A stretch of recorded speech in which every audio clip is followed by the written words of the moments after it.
Chris Gianetti, and I am the Assistant Superintendent of Communications and Community Outreach here at Jackson Public Schools. Today I'm here with Joel Shaner from Jackson High School, our music director. How are you, Joel? I'm well, thank you, Chris. So Joel, tell me, what is your history with Jackson Public and Jackson High in the music program? Well, our history, my history specifically as my family, started much earlier than when I started to teach here. We moved to the Jackson community, specifically the Jackson Public Schools community, in 1985. And I taught for 14 years at East Jackson Schools. And then I came to Jackson High with my oldest son, who was a freshman at the time, in 1999, and have been here ever since. Now, were you in the music program as a kid? I was in a music program, but not here, of course. Yeah. I grew up in the Detroit area, and I was in music all through middle school, high school. My dad and mother both teach music, and I didn't have them as teachers. Always wished I did, but I didn't. Now, did you do marching band, or did you play, what instrument did you play? I played primarily the trumpet and piano. In high school, middle school, I did trumpet and did all the activities, band, choir. I played piano for the choirs, trumpet and band, trumpet and marching band, trumpet and jazz. I played in the community orchestra, as well as the Michigan Youth Band and the Michigan All-State groups. So then you went off to college, I'm guessing. Went off to college, yep. Went to Central Michigan, fire up chips, and then taught a while, and then went to the University of Wisconsin in Milwaukee for my master's degree, all playing trumpet and conducting. So you come here to Jackson, and now you're the music director. So what programs are under music that any student can join? Here at Jackson High School, I think we have a whole variety of different things that are for the performance-minded students versus the experiential students. And it was very purposeful to do that. Under the performance areas, we have instrumental music, which includes the concert bands, marching bands, jazz bands. We have orchestra, which include all the string instruments. We have vocal music, and we have several sections of vocal music. But then we have the experiential music side. Class piano, class guitar, and then we have introduction to music, music history to a certain degree. We have an AP music theory course that can be taught. And those are geared more towards the students who either want to take a second instrument like guitar or piano, or for those students who've never done performance music before they came to Jackson High School. Giving them an arts credit. We felt it was important that we provide an arts credit for those kids that are not in performance, but also giving some of our other kids another class to take if they come up short, if they want to do something different, and move towards that direction.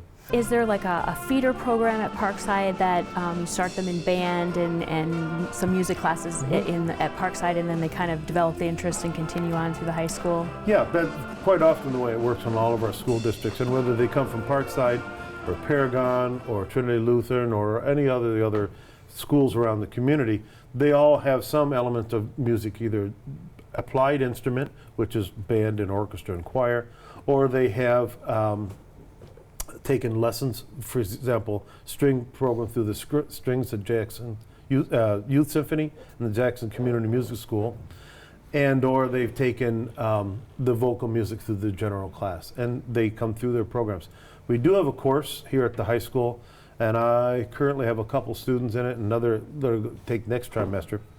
They missed out on playing a musical instrument in middle school. They wanted to learn something new. Now I have, I think, 8 or 9 students learning an instrument for the first time here at the high school in this course. So when someone does marching band, right, so they start marching band in the summer, right, and then they go through basically a fall sport, right, through the football season. What do they normally do then the rest of the year? Or do they join other performing groups, or? That's a great question, because I think we're a little different model than other schools. A number of schools will do their marching band during the school day. Our marching band, because it's volunteer, only does stuff after school. So it's completely an extracurricular activity. The students are in concert band, and they're practicing other concert band music during the school day as well. But the marching band is solely that after school, out of school experience. In the fall, it's the football games and parades, and we're going to CMU in a couple of weeks for their band day. In the spring, it's the parades, it's possible trips to perform, It's the Rose Parade, the things that we do in the springtime. So we're maybe not as active in the winter months with the marching band, but it's still there and it can be revived in a heartbeat. Right, Yeah, yeah. for the You've done a kids to lot of come up. performances throughout the school year for things we've had going on too. I would love when they come back out.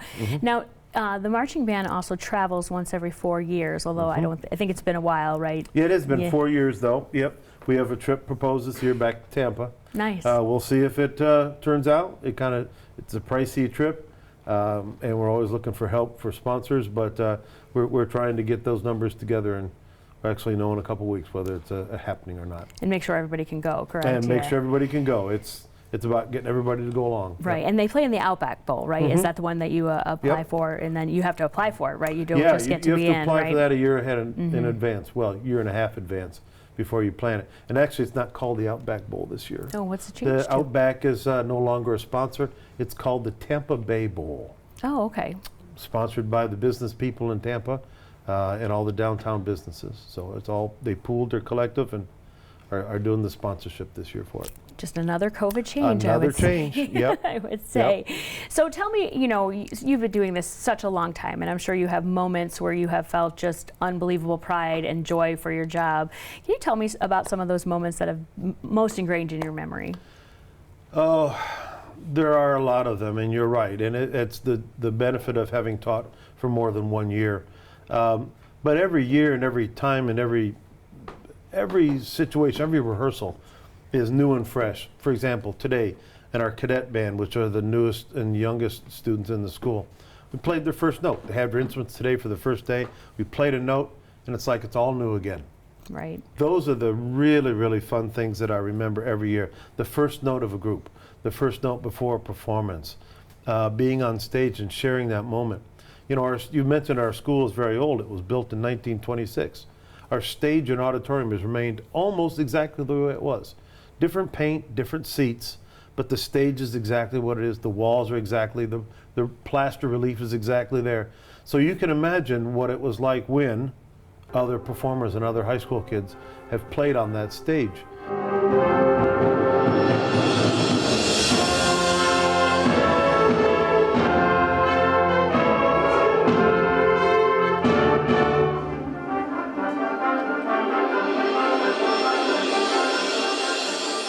John Philip Sousa, the great band leader, was in Jackson High School in 1931.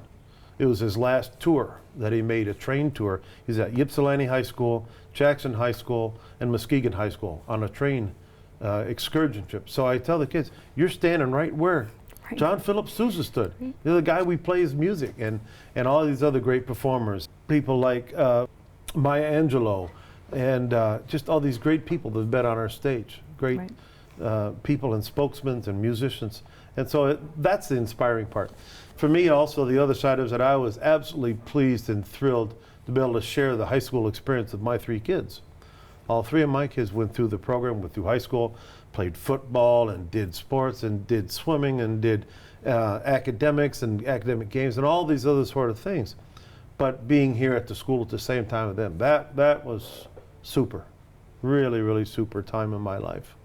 I think one of the great things about the program that I hear out being in the community so much is that, you really have made relationships, and you are, when people think of the Jackson High School music program, they immediately think of you, and I think that has everything to do with the way that you treat every student who comes through that door, that it is a new experience for you too, and you want them to walk away with the same experiences. I think your nickname is Papa Shay, if I'm not if I'm not incorrect, but you get that from everybody, and whether it's parents or students, and I know how much that makes our music program the best that I see. I feel like when we're out there in the community, that's all we hear is how great our program is, and I really attest that to the work that you've done, but mostly the relationships that you have made.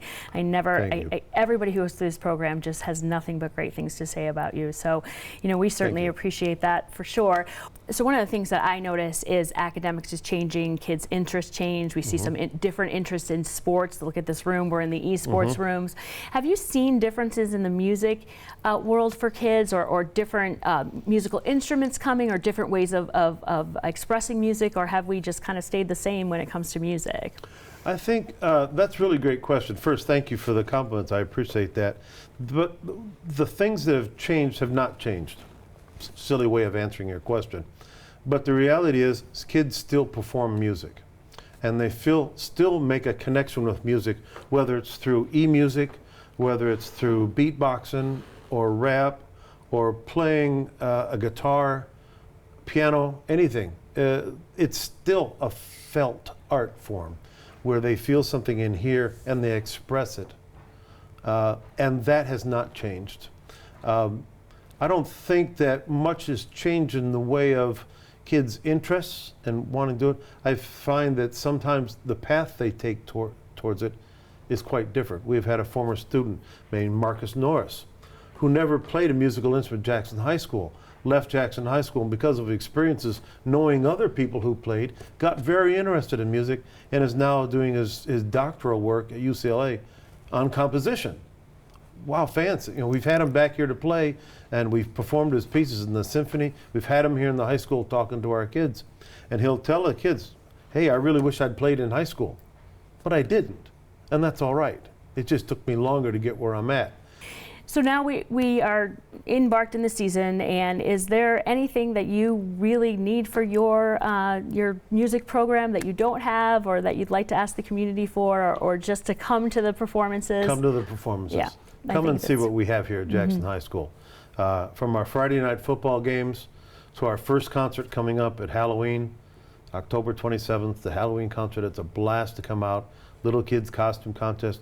We just share music in a lot of different ways, to band festivals in the spring. So come out and watch our groups, all of our groups perform.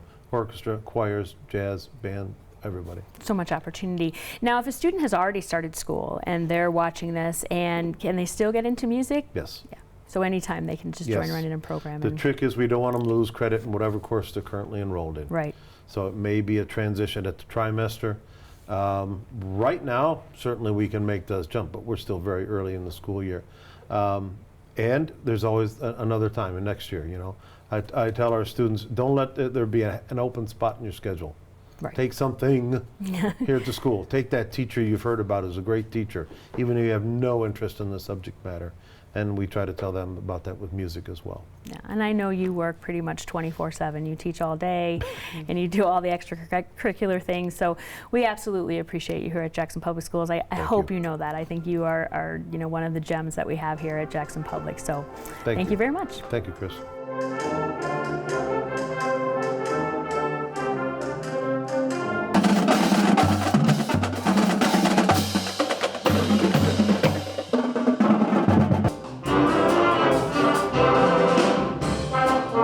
Bye.